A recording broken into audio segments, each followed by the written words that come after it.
Oi pessoal, eu sou o Eduardo, sejam bem-vindos ao Apenas um Tracker. E hoje eu vou falar sobre o quarto episódio da segunda temporada de Discovery, o episódio Uma Moeda para Caronte. Eu costumo dizer que Deep Space Nine levou Star Trek para um nível narrativo superior. Discovery dá um passo além e apresenta essas incríveis histórias que a gente tem visto na segunda temporada. Vamos ver como é que foi esse episódio? Tá no ar o Apenas um Tracker.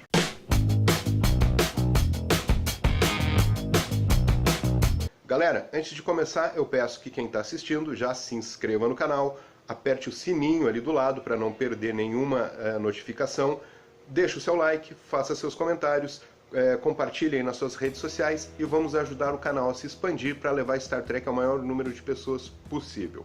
Uma Moeda para Caronte. Por que o episódio tem esse nome? Os roteiristas foram muito inspirados, muito felizes nessa escolha. É um episódio que trata basicamente sobre morte. Tá, e o que esse nome tem a ver com morte? Caronte era o barqueiro das almas na mitologia grega. Era ele que levava as almas dos mortos para o submundo do rei dos mortos, o deus Hades. E ele precisava, para isso, de um pagamento, que era feito na forma de uma moeda colocada na boca do morto que ele transportava para o submundo. Então, tem tudo a ver com esse episódio, porque ele mostra dois momentos, relacionados à morte. Primeiro, da esfera, que a Discovery encontra, que está moribunda, e depois para o nosso querido, tadinho Saru, que eu achei realmente que ele fosse morrer nesse episódio, e ainda bem que ele não morreu. O episódio tem três narrativas paralelas, como já tinha sido feito no episódio anterior. A primeira delas mostra ali a Tilly, o Stamets e a Reno, na engenharia, enfrentando os problemas ali com os esporos e com a May, que volta a atacar. A segunda historinha fala sobre a esfera, que a Discovery encontra, que eu já vou falar sobre o que é, e a terceira história, que é a principal, o núcleo do episódio, que mostra essa caminhada do Saru de autoconhecimento e de descoberta a respeito dele e do seu povo. Tudo começa da seguinte forma: chega quem? A Discovery, a Number One. Estava todo mundo esperando, mas eu acho que até foi meio decepcionante a participação dela. Ela apenas chega na Discovery trazendo informações sobre o Spock, ou seja, o episódio continua à procura de Spock, que ainda não apareceu. Infelizmente, todo mundo aguardando o Spock. Pelo visto, ele vai aparecer lá pelo meio da temporada. Talvez no próximo episódio, mas ainda não dá para afirmar com certeza.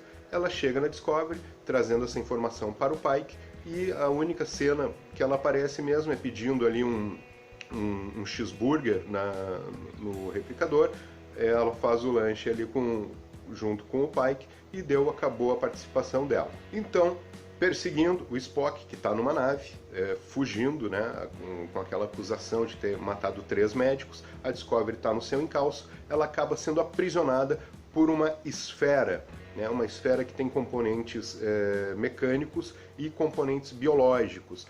É uma esfera que, de certa forma, ela vai lembrar o Voyager. Tem uma referência a Star Trek The Motion Picture, que era o grande vilão lá do filme, o Voyager, que era a sonda Voyager, que tinha acumulado tanto conhecimento e retornava para a Terra. Acontece a mesma coisa com essa esfera. Ela tem aproximadamente 100 mil anos, ou seja, está 100 mil anos viajando pela galáxia, acumulando conhecimento, e aí ela tenta transferir esse conhecimento acumulado para a Discovery. Por quê? Porque ela está morrendo. Eles demoram um pouco para descobrir isso, e isso causa todo tipo de problema na Discovery. Um episódio que mostra uma grande crise dentro da nave. A parte mais importante disso é quando o tradutor universal deixa de funcionar e cada um começa a falar numa língua, e os monitores também começam a mostrar suas informações em línguas diferentes, ou seja, vira praticamente uma torre de Babel dentro da Discovery e ninguém consegue se entender. Tudo isso por conta de um vírus, que essa esfera coloca na Discovery, mas que na verdade era uma tentativa de comunicação, uma tentativa de passar adiante o seu legado, já que ela está morrendo. O outro ponto importante do episódio é o que mostra a Tilly, o Stamets e a Reno na engenharia lidando com os problemas dos esporos.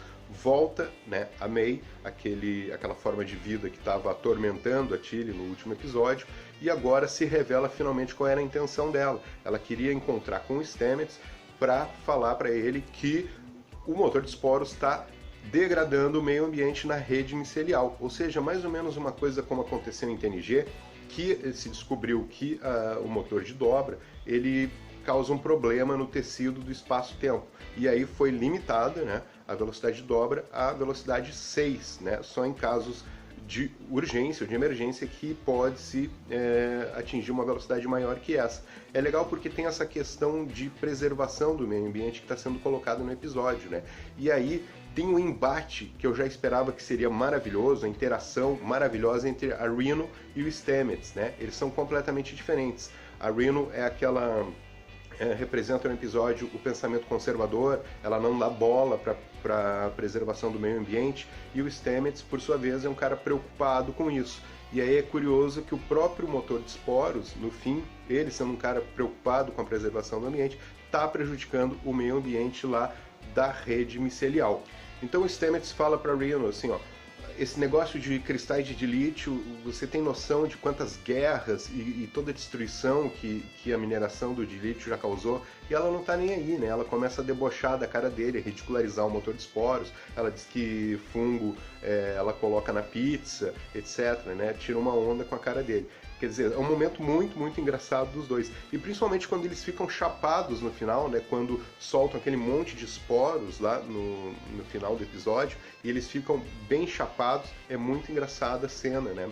Que acontece entre os dois. E aí no fim a Tilly desaparece, a última cena do episódio, né? O que aconteceu com a Tilly? Eu acho que ela foi parar dentro da rede micelial, né? Vamos aguardar para ver o que vai acontecer no próximo episódio.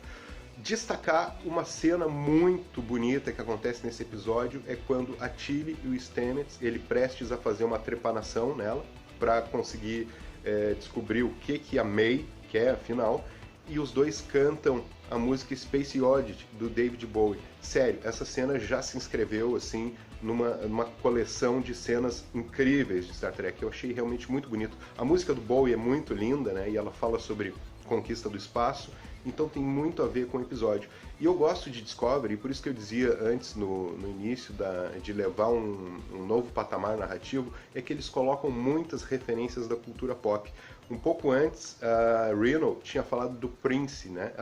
Ela disse que teve um sonho que estava tocando na banda do Prince, que tinha pombos e uma boina, quer dizer, uma coisa muito anos 80 que ela fala ali, né? São referências incríveis da cultura pop, eu acho que isso é muito legal em Discovery. Mas o principal que eu quero falar é sobre Saru.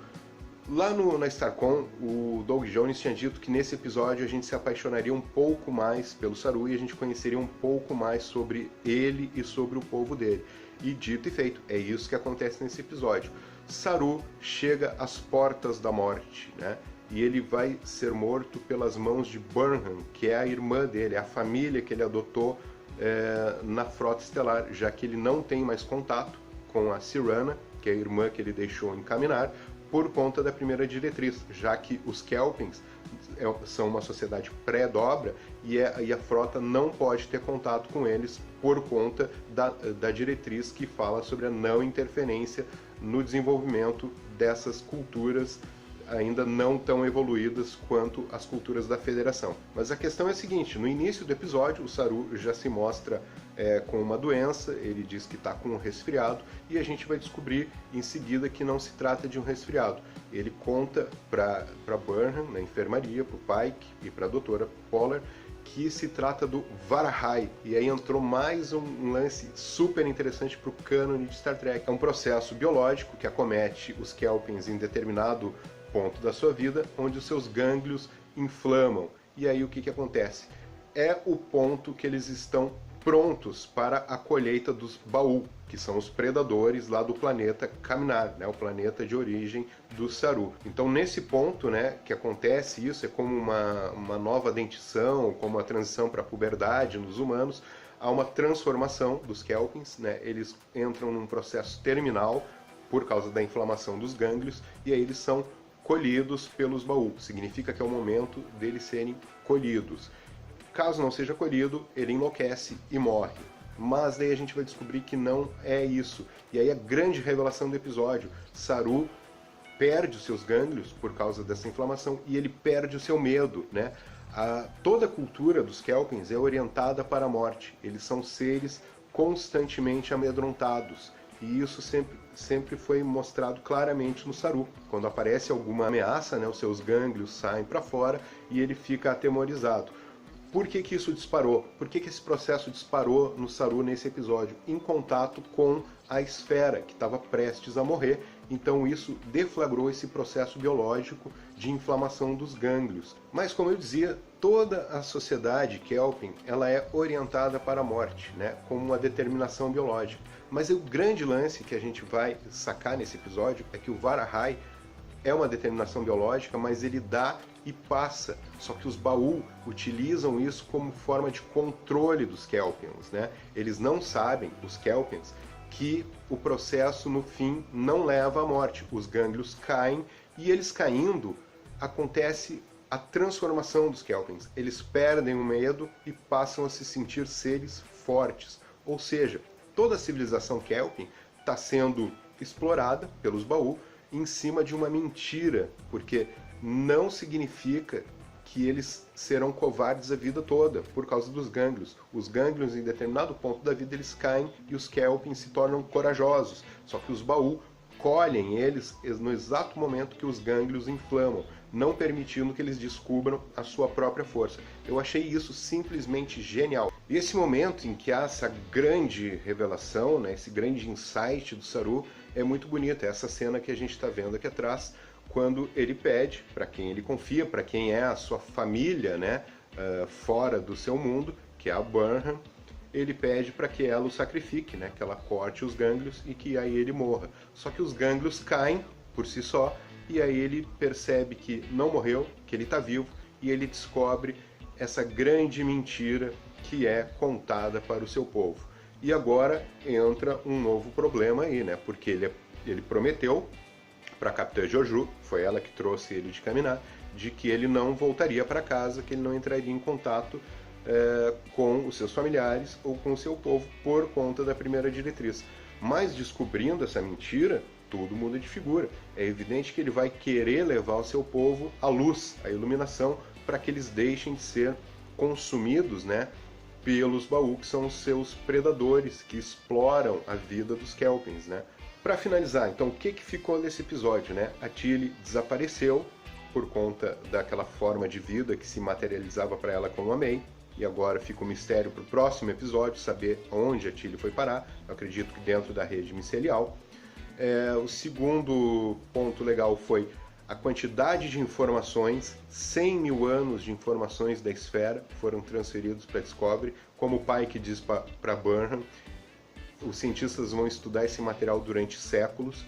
E, por fim, a grande revelação que Saru passa nesse episódio, né? Ele descobre que há uma grande mentira entre o seu povo e agora ele vai se imbuir, provavelmente, da missão de libertar os Kelpins do jugo dos Baul, que só funciona por conta do Varahai, que é essa doença que, no fim, não mata os Kelpins, que só serve como desculpa para que eles sejam colhidos pelos Baul. Enfim, um episódio muito legal que teve até mesmo David Bowie, então eu estou muito feliz de ter assistido esse episódio hoje e com muita fé que Discovery realmente é uma série fantástica e que já entrou para a história de Star Trek de maneira positiva, né? Não há mais como esconder isso. Discovery é uma grande série, a segunda temporada afirma a série de uma vez por todas, né, dentro de Star Trek, e só temos a comemorar com isso. Galera, uma vida longa e próspera a todos. Até o próximo vídeo. Tchau!